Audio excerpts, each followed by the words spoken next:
Grabe. Ang comfort dira it's not I am holding fast no sa Diyos. Kundi siya yung nag-upbuild sa atin. Siya ang nag-sustain sa atin. No? Because our very tendency, no, ma-lose sight kita sa Diyos, buhay-anta siya kung kita nag-upbuild siya, no? Pero once ang Diyos galing mag-upbuild sa atin niya, there is no way, no? Wala sang mambagang wasted opportunity or time, no, na pabayaan kayo sa Diyos. Di kung hindi ka katawan sa Diyos, pabayaan ka niya, no? Pagustuhan ka sa Diyos. So sige, no, magkakadto kita sa aton pagatunan sa Siningaga. Diri kita sa 1 Samuel chapter 8 verses 1 to 22. Magapanguyo kita, Ginoo, tagay kami sa kaalam sa among pagtuon sa Siningaga, kabay nga ang imong pangalan madayaw at mahimaya. Be with us, patawaran din mo sa amon ng mga kasalanan. Salamat ni Jesus. In Jesus' name. Amen. Amen. Now, ano ay ang matabo mga katuran? If we have a God who is like a genie, no, nga ara sa bottle. Just make a wish or 3 wishes. Then, it fulfills ang Diyos ang imong gusto. Ang imong ando. No? Kung ang Diyos pareho sina no, nga genie nga sa botilya, ang problema kay tatlo lang ka wishes. Why na yun? No? Limited? Kag siya ang ina nga genie, wala nagabase kung ang imo nga desire is evil or not. Basta tatlo lang ka wishes. Amo lang ang ginapangayo yan. No? But salamat sa Diyos, kaya ang Diyos hindi pareho sila. No? But there are times, my dear brothers and sisters, that God will grant our desire. Now, nga mo lang yung emphasis ko, no? That God will grant our desire. Sa tono pa lang mo ko, hindi na positive. Negative na. God will grant. There will be a time that God will grant our sinful, evil desires. Now, the question is, nga i-grant inasan Diyos? That's the question. If He is too loving, if He is too good, why would God allow my evil desire to be fulfilled or to be granted? No? Sa sining nga story, mga kuturan, partly makita na nga. No? But as the story goes on, hindi lang chapter 8, no?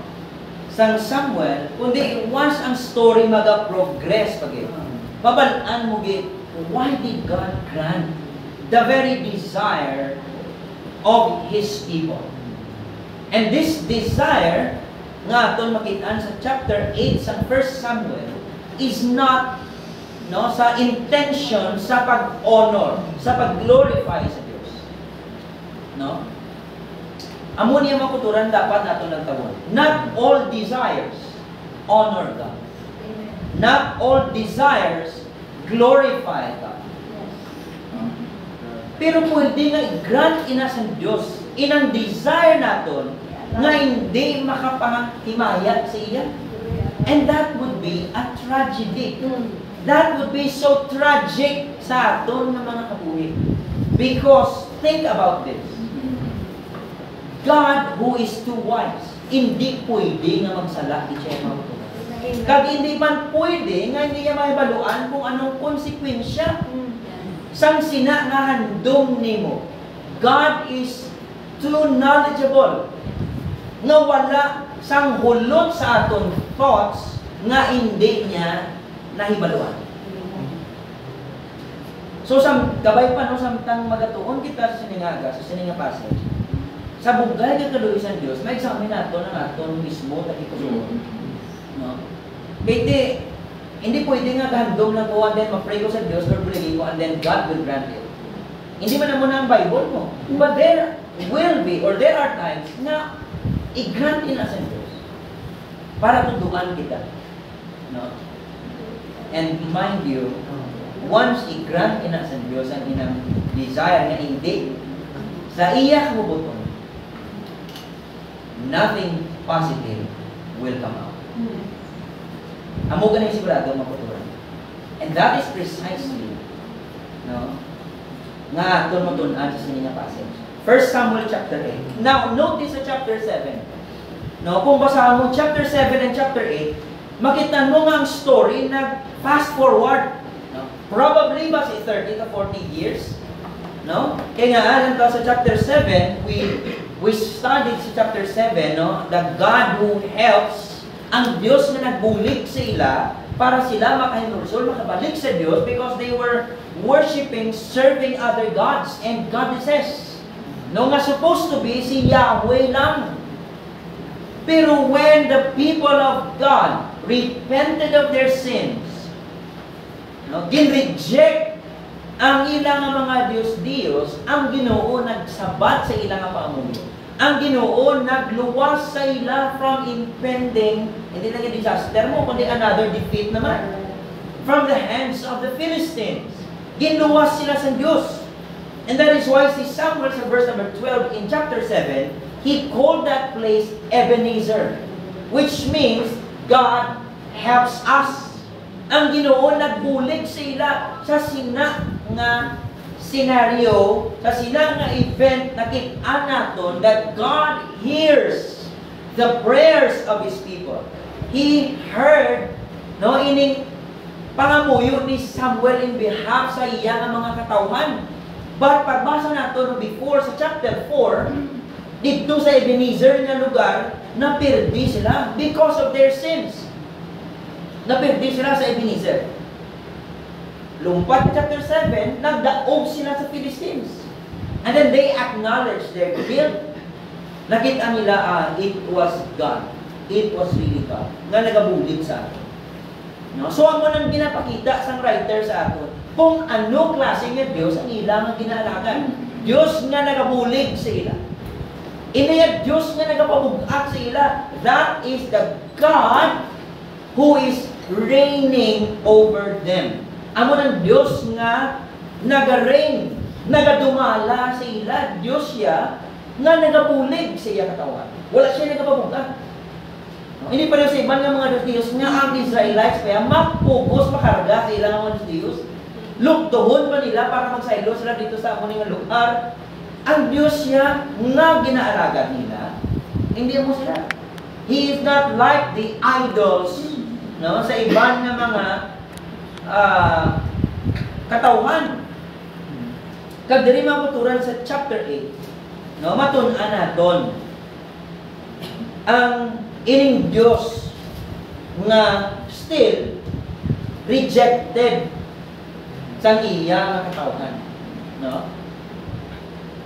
Kung nung mo naton ang 1 Samuel chapter 3, dahil naton nakitaan that God rejected the household of Eli. Si Eli nga pari. And then God promised Samuel, kag ginambala na kay Eli, that God will raise up a faithful priest who is after His heart, who is faithful to His word. Unlike sa kay Eli, kasi iya nga mga kabataan, nga nagliso, taliwas sa pulong sa Diyos, ang ilang nga kabuhi. Amo niya ang ilang nga ways. Sa 1 Samuel chapter 2, chapter 3, makitaan mo sa silang storya. And God rejected the household of Eli. No? Kag diri makuturan, sulit. Sa chapter 8, we see people rejecting God. After makuturan, sang grabe nga deliverance nga ginubra sa Diyos ila. Nga to the point nga grabe kadlok nila. Nangamuyo sila sa Diyos, nag-acknowledge sila sa ilang nga sala. We have sinned amo nang ilahambal sa chapter 7, no? Sang Samuel, 1 Samuel chapter 7, they acknowledge their sins. Verse number 6, we have sinned against the Lord. Kasi Samuel nag-intercede para sila. And God heard their prayer. Verse number 10, but the Lord thundered with a mighty sound that day against the Philistines and threw them into confusion, and they were defeated before Israel. God intervened. God delivered them. Saan nag-inulsur sila? Sa ilang ng mga kasalanan. And at fast forward ang story, chapter 8. Now here comes the story. So ang when God grants your desire, mo nakakulumbahan, pabayaan ka sa Diyos sa imo lang gusto, sa imo handong. Hamba mga gina, ang end siya na wala sang positive nga magagawa. In a sense nga, sa imo, ang pwede nga effect sa imo. Kung ikaw hindi tumuluo, ano pang i-expect mo? Pero kung ikaw Kristohanon, then, discipline, ina-positive na yan. Pero kung hindi ka Kristohanon, ano pang i-expect mo sa Diyos? Judgment na yan sa Diyos. They abugin ang nakatabo sa kalibutan subong. Pagustuhan sila sa Diyos. And they were thinking that they have this God who is so concerned sa ilang well-being, sa ilang desire, sa ilang gusto, kung ano lang ang dumo nila, kaya ang Diyos yan, naga-okay mo lang din. God is loving.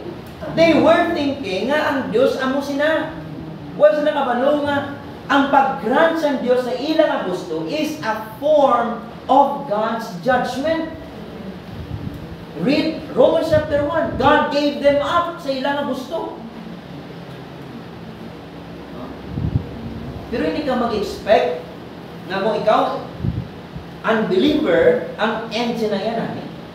As of now, do ka namin lang, do wala problema, pero suli, matubang ka man dyan sa Diyos. Kung ikaw Christian niya, pag in-grant sa Diyos ang imong hindi amo nga handom, tiara disiplina. Probably, usually may positive ginang magagawa because God will help you nga ikaw makapanumbalik sa Diyos. Amo na namin yan sa Diyos. Pero kung hindi ka believer, di buhay ka na sa positive na i-expect na.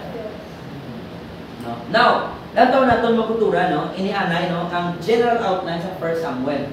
Kaya ani na kita sa chapter 8. This is actually the second point sa aton general outline, Nakalawin na ito sa mga nagliligan. Ang in-present sa inyo ng ligan, ang first, 7 chapters would be the preparation sa Diyos sa Israel, para sa hari nga ihatag sa Diyos. So, ang 1 Samuel chapter 1 to chapter 7, amo na ang ginaobra sa Diyos sa pagpreparar sa iya katawan para sa hari nga ihatag sa Diyos. Hindi para sa hari nga ila pa ngayon. There's a great difference sa iyong tuturan. Ang Diyos siya magahatag kung sino nga hari ang iya i-provide. Hindi nga ang tao madiman sang hari from God.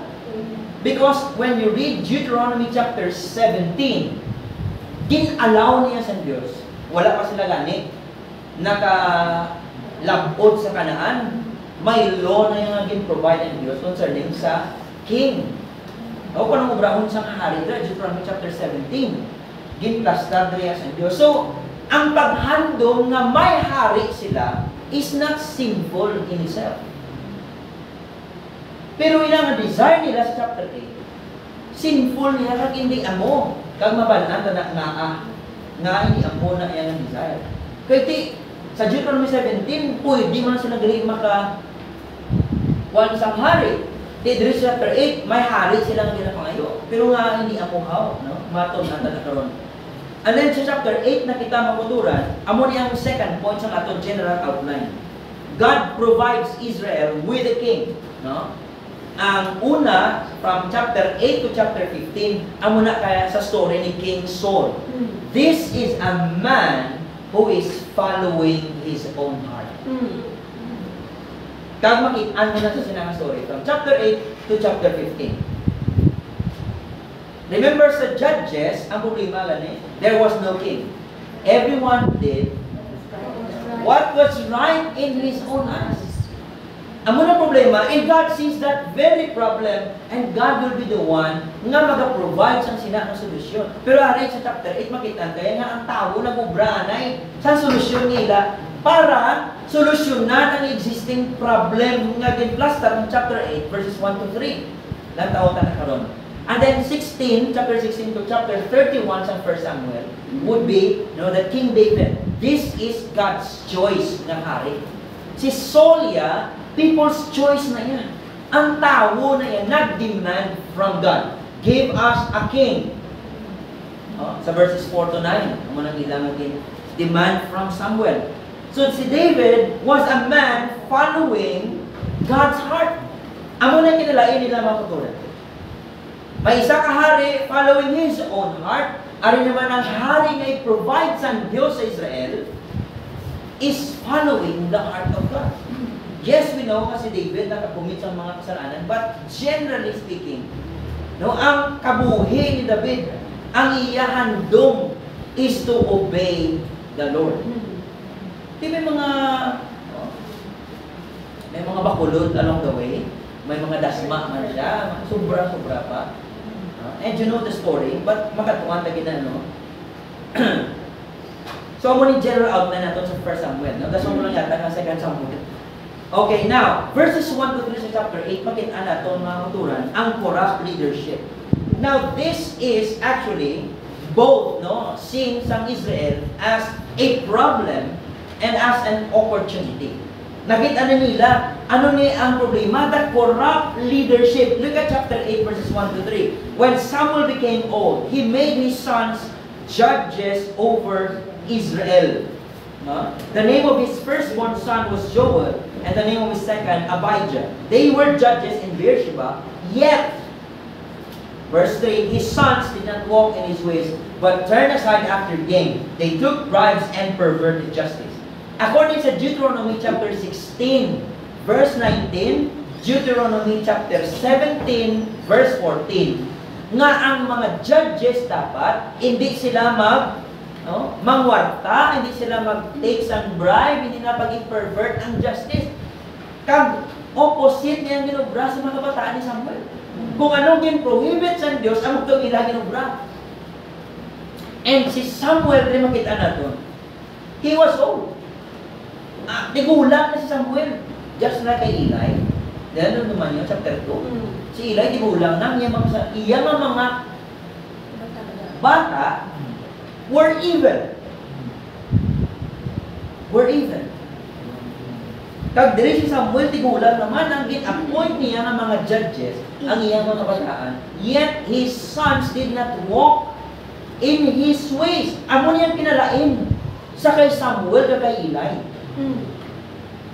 Wala man directly ginahambal sa Biblia, pero lang tawabla ang words, ang verse 3, yet his sons did not walk in his ways. Wala yung nagtuman, wala nagsunod ng mga kabataan sa way ni Samuel. Kag wala yung rebuke pala sa Diyos Samuel.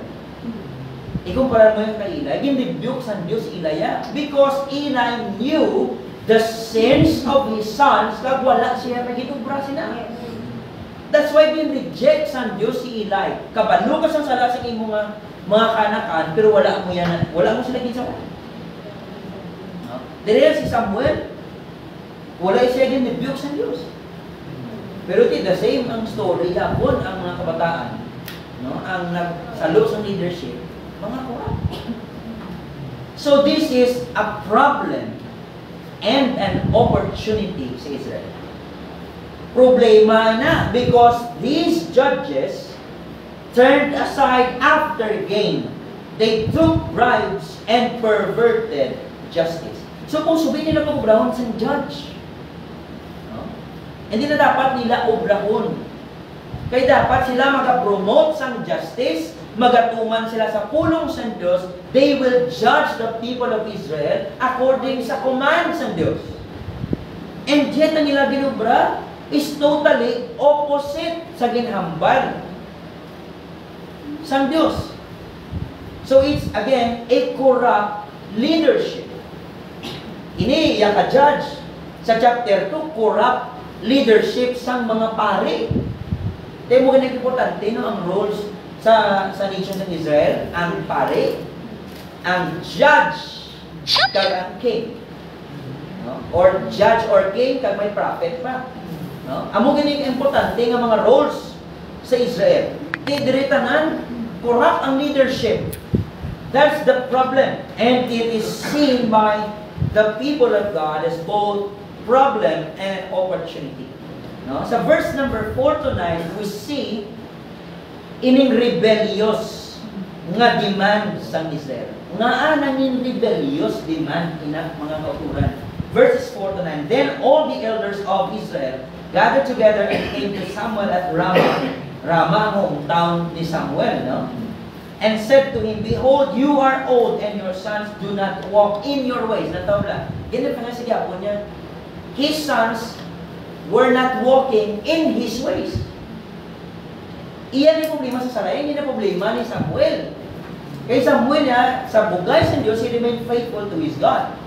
Ang iyang mga kabataan niya, they turned aside, they took bribes.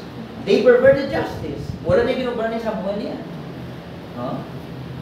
Ang muna ang problema nga present sa mga elders in Israel. Your sons were not walking in your ways. Now, ang muna demand nila, appoint for us a king to judge us like all the nations. That's their demand. Actually, rebellious demand nila. Because look at verse number 6, But the thing displeased Samuel when they said, Give us a king to judge us.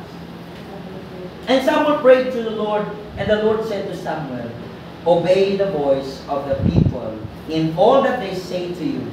Ang tawag lang. Nga nanging rebellious na. Nga nanging sinful ang ina nga demand, ang muning rason. For they have not rejected you, but they have rejected me from being king over them.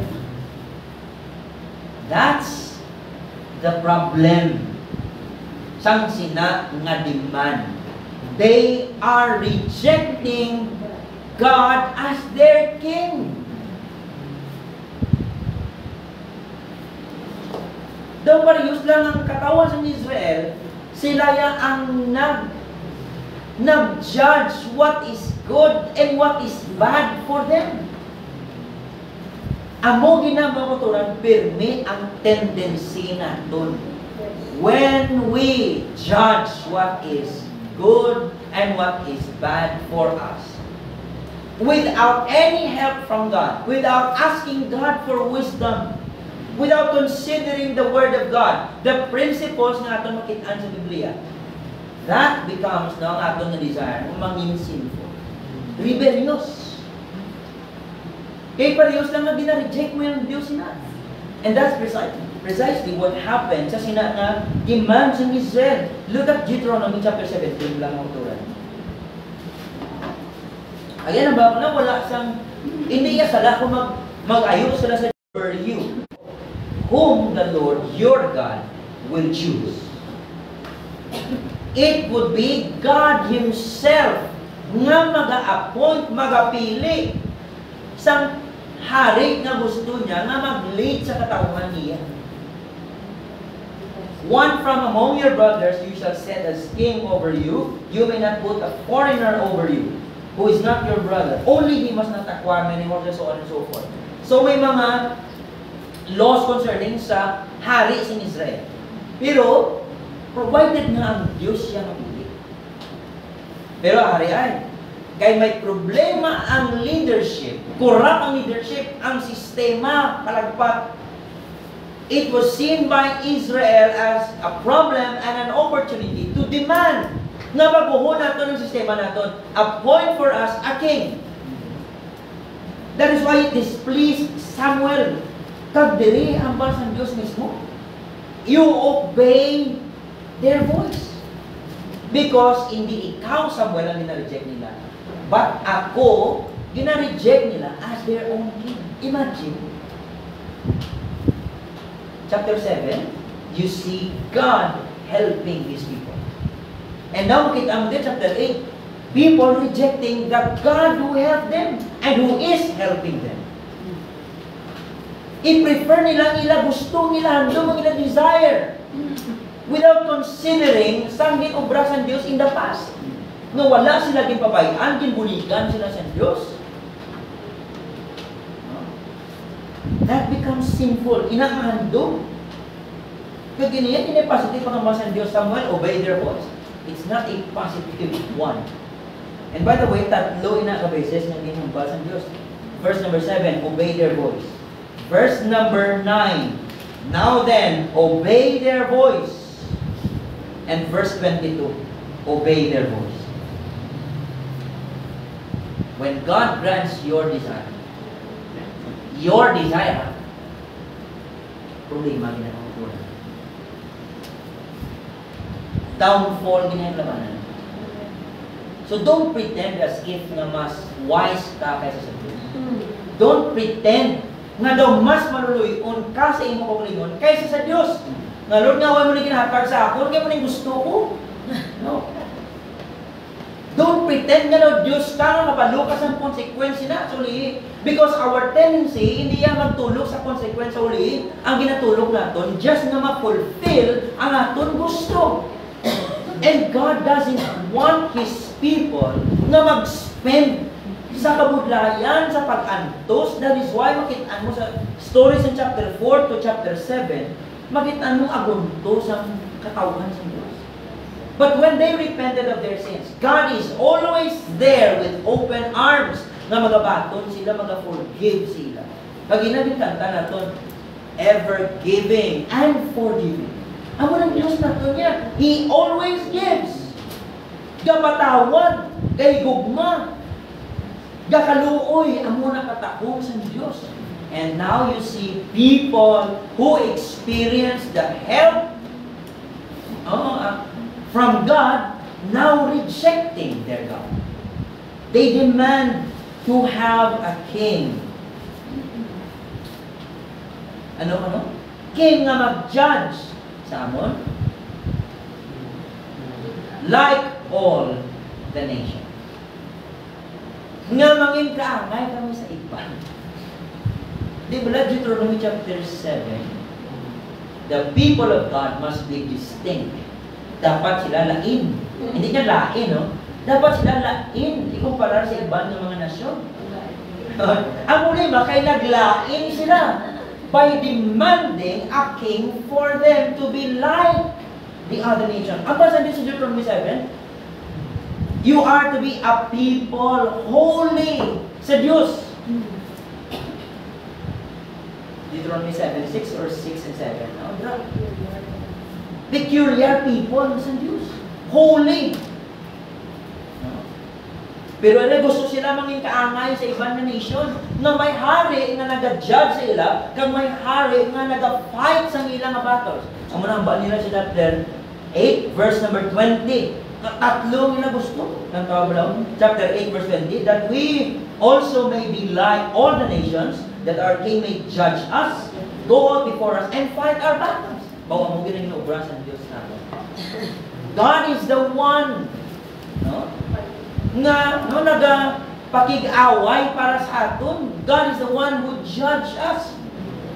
Pero iniyan gusto sila sang hari, nga mo na obrahon. That is why, ang basa ng Diyos sa Samuel, obey their voice because they are not rejecting you, but they are rejecting me as king over them.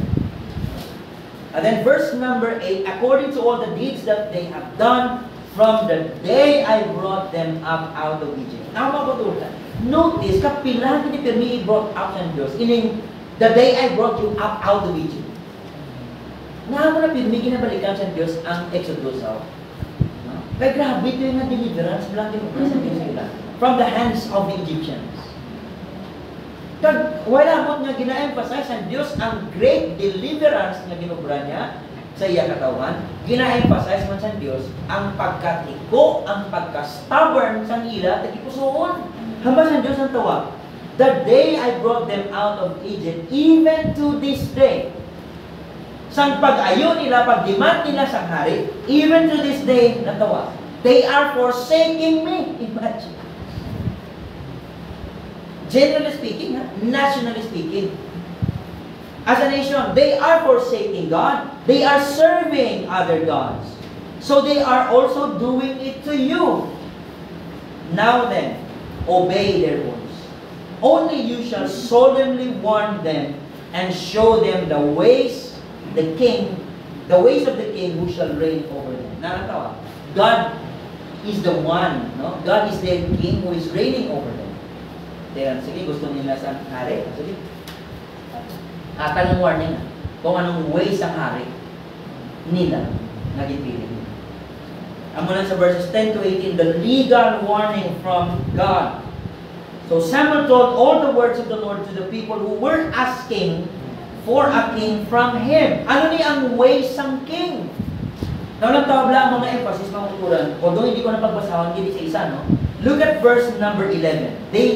These will be the ways of the king who will reign over you. He will take your sons and appoint them to his chariots and to be his horsemen. Look at verse 12. He will appoint for himself commanders of thousands. 13. He will take your daughters to be perfumers. 14. He will take the best of your fields and vineyards and olive orchards. Verse 15.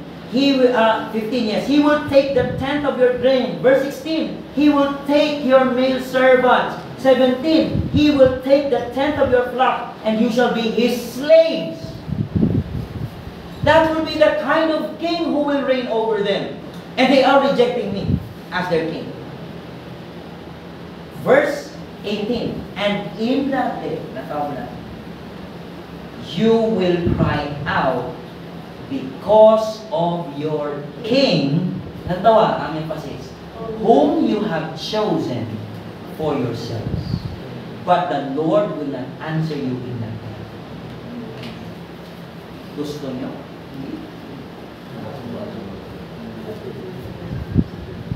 Puro tanan kuha. He will take everything from you. You will become his slaves. Imagine chapter 7, God is the one who is helping them. I-prefer nila ang hari, human king, who will take everything from them. Kaya mo bata nga kamagulangan, amo nang i-in-charge mo sa business mo, baon niya. Imagine, paano ng business mo? Mga babae mo nga, mga postan sa balay mo, baon ito mga perfumers niya. O, ano na. And that is why ano yung sa Diyos makutuhan. Ano ba sa Diyos? And in that day you will cry out to me because of your king whom you have chosen for yourselves. There is nothing good sa sinaka-decision kasi nga demand. Ang emphasis is that it's the king whom you have chosen for yourselves. It's not the king I have chosen for you. People's choice. Kung people's choice is that, ano pa? Bisa ladies' choice pa na. Men's choice. You will cry out because of your king. And it's not a good warning. Warning nga daan, hindi na nakambit. Hindi na naglahog ang implastar ni Samuel, sang Diyos. Nga way sang king, nga mag-reign over sila. Amo na nga klase nga king ay puro magkuha sa inyo. Lahat naman ginubra sa Diyos sila. God is helping them. God delivers them from their enemies. Huwag na sila ganyan pag-away mo, nagkabla. Sila gusto sang hari who will fight with them. No? Kahit isa una nga simpo, hindi kaya ang hari, hindi naman bago nga one-on-one combat, nga ang hari ito makita mo sa frontline, kag siya itong sige pang matay sa mga punta na, no? Ang hari naghahatag sa komanda yung mga commanders, yung mga soldiers, ang mga nagpakik-away para sa hari. Ang Diyos sila yung makuturan. He is the one fighting our battles, their battles. Amo na katanda ang kasagan, yung powerful sa Diyos. Kaya ba yun nila? Human king.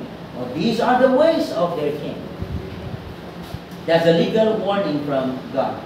Pag warning naman sa Diyos in that day, mapuno ka mo, you will cry out to me because of your king, whom you have chosen for yourselves. But the Lord will not answer you in that day. Di dapat yan, yung mabagpo na ng panguna mo. Amo na mabatian mo, halin sa Diyos. O, amo na yung ubrahon sa karin mo ay, pag wala po siya na. Once mga muyo ka mo sa ako, mga muli, I will not answer you. Lord, pasensya, itinuho. Sala niya. But look at verse 19 to 22. The obstinate refusal. Tigaw-ulo. Tigaw-ulo. Diyan makuturan. Ano pareho sa chat? 19 to 22. But the people refused to obey the voice of someone. Ano ito The voice of the people and the voice of God. Amo lang yung makuturan ang duwa. Anong gisunod sa tao? Their voice. Not the voice of God from someone. Kaya someone na nabasang Diyos sila, okay, this will be the ways of the kings nga mag-reign over sa inyo. But the people refused to obey the voice of Samuel. Nadumdaman nyo, ang voice of Samuel, it's the voice of God. No? Chapter 4. Chapter 3, verse 19. And Samuel grew, and the Lord was with him, and let none of his words fall to the ground. Kaya siya prophet, sa Diyos kung prophet, he is speaking for God. Ang voice ni Samuel is the voice of God. Amo na yung hambal si Samuel. So refusing the words of Samuel is actually refusing the words of God. Kahapon sila mag-refuse ang word of God because they are already rejecting God as their king. Anong pulos pa sang obeying sang word niya kaya reject mo gani ang Diyos as your king? So wala pulos ang word sa Diyos na mag-reign over sa atong life because we already reject God as king over our lives. There's no point of obeying the word of God. But if God is your king, then you are to obey the words of God. If He is your king. Ari, katawan sa Diyos, refusing to obey the voice of God. And they said, no, but there shall be a king over us. Tinatawag lang. Ga-insist nila, no. Yes, magkabalo kami sila, pero give us a king. Dahil lang kami, Ari. Tinatawag lang. They do not know what they are doing. They do not know what they are asking. Bisan na batian pag nila, ang matabo sila. Kag in-warning nga sa Diyos, if you will cry out to me, I will not answer you. Gaya lang kami blante. Imagine. Tiga-tiga niya ulo, tiga-tiga niya tinipusuon ng kuturan. Verse 20, that we also may be like all the nations, that our king may judge us and go out before us and fight our battles. And when Samuel had heard all these words, all the words of the people, he repeated them in the ears of the Lord. And the Lord said to Samuel, obey their voice and make them a king. Samuel said to the people of to the men of Israel, go every man to his city. When God grants your desire, your evil desire, wala ganyan sa mayo, ang kutulan. Ang expect mo dahil may downfall mo. Pag hindi mo na dapat nato ng doon, ang akong gusto. Because ang end sila, kalaglagan ni Diyos. Kag diri ang katawan sa Diyos, making this mistake, this sin, sa ilang nation mismo by asking for a king na wala ginpiling sa Diyos. Pero ako pagambal nila, just give us a king, and then God said, obey their voice. That would be their tragic end because God will never answer them if they will cry out to Him. They expect mong worse ini. Grabe na ng warning sa Diyos. Wala pa sila diyapo na mati. Rejecting God. Grabe nga kuya niya na i-reject ng Diyos. Kagamuna ginobra ng mga kukuran sa katawan sa Diyos. Rejecting God. Kung isa nga ka-clear sa pulo, wala mo kami may nalabakan na tao.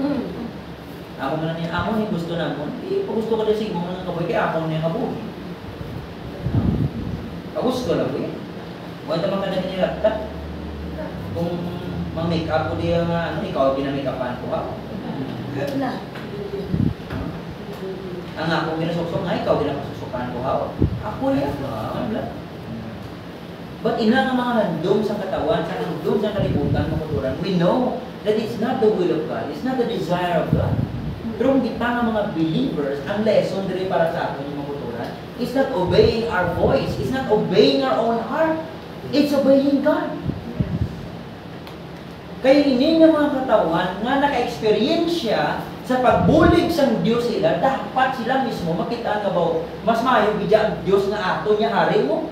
Ikumpara dili sa mga hari ni nga mag-reign sa ato, na He will take everything from us. Unlike sa Diyos, He will give everything to us. Imagine ni kadaya, pero ang tao yung masettle sa ila nga gusto. Ang mga ginubra ni Adam and Eva, judging what's good and bad for them. Kagamo man ang ginubra natin, ang katawan sa aton ni age. We want what is good sa aton lang niya. Kita nag-judge what is good and what's bad for us. It's not God and His Word nga nag-judge kung anong what's good and what's bad for us. Pero kita as the people of God, this should be the standard. Ang muling guide natin, ang Diyos is our King. Regardless kung ano ka-popular, nga trend or ano nga principle, kung hindi mo na kinambal sa pulong ng Diyos, hindi niya dapat natin i-embrace. Our desire must be the desire of God. Kaya laban-laban sa ato niya desire for me, hindi niya handong ng Diyos. Basta makamati, basta nalo ka pa ka-sincere sa imong handong, hindi nga sincere, wrong na handong. Tuon man din niya. Wholeheartedly wrong eh. It doesn't justify. Naging reject mong Diyos. Kalang iya na pulong. Bisa ano ka kasinsiro? Ano ka truthful? Hindi niya, kag hindi ka makabargain sa Diyos siya. No. Kita mo mga kuturan, wala din salig sa Diyos aton. Nakita magpili sa hari, bidya kag manuluwas natin. God is the one who chose, and He chose His own Son to be the King and Savior of His people. Nga magahatag sang tanan sa aton. Di problema sa tao ng tao lang, mapili sila sa other way. Sila ang magsigi sacrifice kada Semana Santa para mabuhin-buhin ng ilang nasala. Hindi sila magsali kay Kristo nga ginhatag ang kapupusan niya para patawad ang bugos naton nga sala. Gusto sila yung mag-sacrifice para mabuhin-buhinan ang ila sa lang. Imagine. Rejecting God. Abi nila na malipay ang po ka namin sila. Nag-program ko sa ilang mga doon, no? Mayo. Hindi sila i-comment sa Diyos sa sinanga pamagi. Actually, they are condemned by God. Nga wala yung nag-ginsaligan ng ako anak. Nga amo ni pinaka-the best. Amo ni ang only way para mapatawad ka mo. Kag kamo yung program mo sa inyong mga doon. Ano na minsan nyo? Ma-please mo ang Diyos. If it's not according to His Word, hindi niya ma-please ang Diyos makulang. Pagamunang matunan natong diri. Again, it's very basic, and yet, amo ini ang problema, amo ni ugat sa tanan. Rejecting the Word of God. Over sa ato na buhi. Nga nag-reign, kag mag-govern, dapat ato na buhi. Once i-reject na ito ng pulong sa Diyos, it's like doing everything in our own eyes, according to what's good sa ato niya. Hindi mo na pwede mo justify eh. Hindi ka simba mo ka ng may gusto. Buhay na yan. Nga, nagtawang ilang brasan katawan sa Diyos. Datos na siya ilo. Para mga yearly nag-offer sa sacrifice. Diba? Kalau Domingo, kato sa simbahan. But it doesn't mean na ginayamaya, muna yun ng Diyos. Dapat ang aton kabuhay ay ma-conform sa Biblia. Ma-transform sa Biblia. Hindi lang yung kakadto ko simbahan. Tarang halos na tao kakadto sa simbahan. Pero wala ka bago.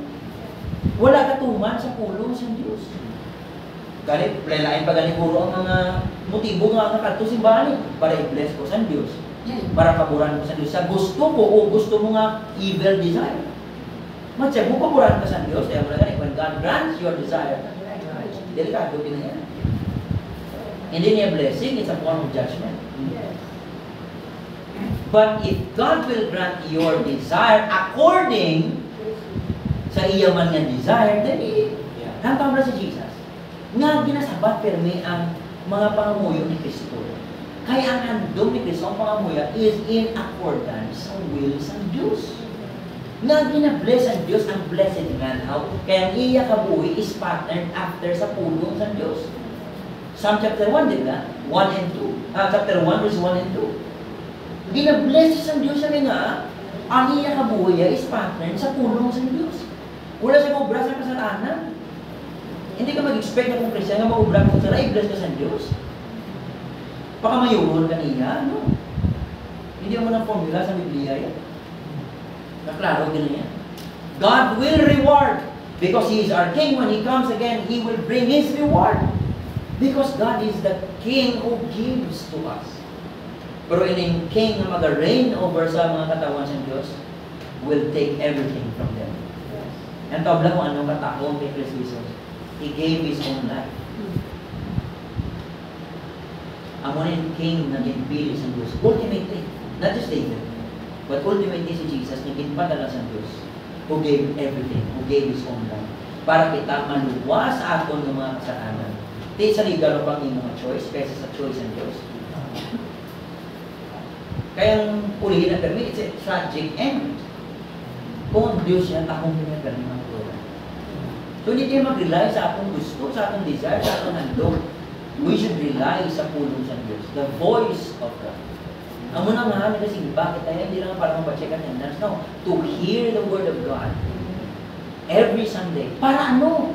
Para ma-obey na natin. Para mapangabuhi na natin. Hindi naman para magdamo attendance. Ano? Kundi para makabuhi natin ang pulong sa Diyos. Kung hindi kayo magsimba, hindi ka magato simbahan, ako operte, si Pastor Troy, kaya ako operte. Kamu. Ako. Kay galagad kita sa Diyos, may kamay galagad sa amon na doon. Sa Diyos kita galagad. God is our King, and we must please Him. Sa atong kabuhi, nga dapat guided sa pulong sa Diyos. Following after His voice, His heart, not our own voice, not our own heart. Kaya mo na yung karakter ni Saul. Makita ka na no, as the story progresses. Dahil samtang magabadayon sa pagtuon sa bubog Samuel. Kabay pa yung story mag-remind sa ating mga kutugan. Let's pray. Father, we thank you. Salamat din sa pag-remind sa amin. Ang imog sa voice ka meron ang taho. Hindi nga mong gusto, hindi nga mong desire. Buligin lang kami Ginoo nga hindi kami ang mga rebellious sa pag-reject sa imo o sa imo kapulong. Help us, Father, to be obedient children of yours. Buligin lang kami Ginoo. Patawaran kami sa mga tiyon na naglisa kami. Buligi kami Ginoo nga makapanumbalik. Buligi kami nga handumon namon niya permi ang imo kapulong. Patawaran kami sa amin sa Jesus name. Amen and amen. Okay, let's give this time sa akin na Holy Communion.